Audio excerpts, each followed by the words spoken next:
was very excited when he decided to come to Live Oaks.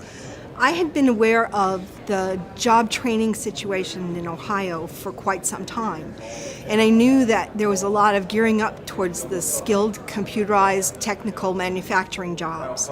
And when Ian decided that he wanted to go into that, because it was really in keeping with what his interest was, Live Oaks seemed like a really good opportunity for him to do that, and he came and met the teachers and liked the teachers, and the school and facility is phenomenal, so I was excited for him. The campus is beautiful, the program is fantastic, the kids really have a good experience. I think all the Oaks schools do a really good job.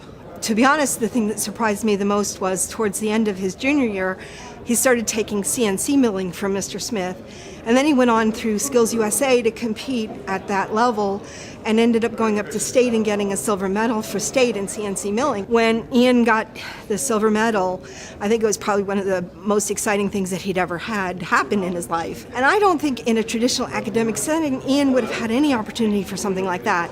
But he really got a chance to shine. He got a chance to learn in a way that was positive for him.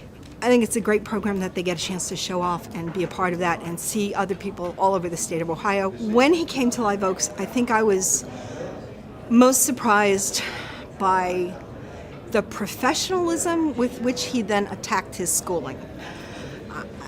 That may be a hard way to say it, because he had to dress in his uniform, and he had to show up on time, and he had to do the things he needed to do to make lab run and things like that. And he really took responsibility for that in a way that he maybe hadn't taken quite as much responsibility in the past. I also think that his experience with the teachers here were very different. He felt like he could talk to them in a way he may not have felt like he could talk to them before. At first I had quite a few questions, because I didn't know if the Live Oaks experience would give him what he needed if he wanted to go on to college or not.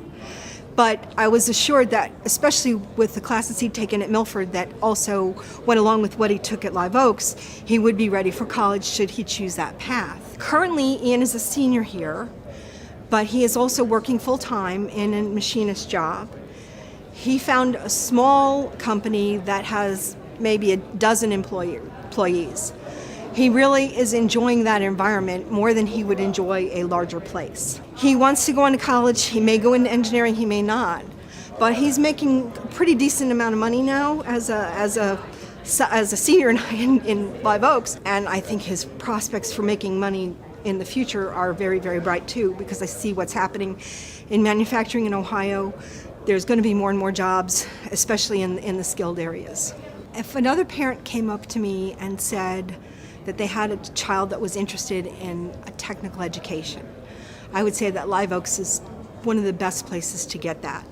That they have an environment that works with the student on a one-on-one basis, that works with their strengths, that the teachers are very concerned and active and involved in the learning process for all of the students, that the student-teacher ratio is phenomenal compared to a lot of places. When I just talk to people about the program, a lot of them still have that vocational idea, and that's just not accurate anymore. The things that are needed in the job world from study after study are people who can do computerized manufacturing, who have technical skills beyond what they would get just in normal apprenticeships. And I think that that's where schools like the Oaks are really shining. And I think they're going to make a big difference in the future for Ohio's economy and the job market.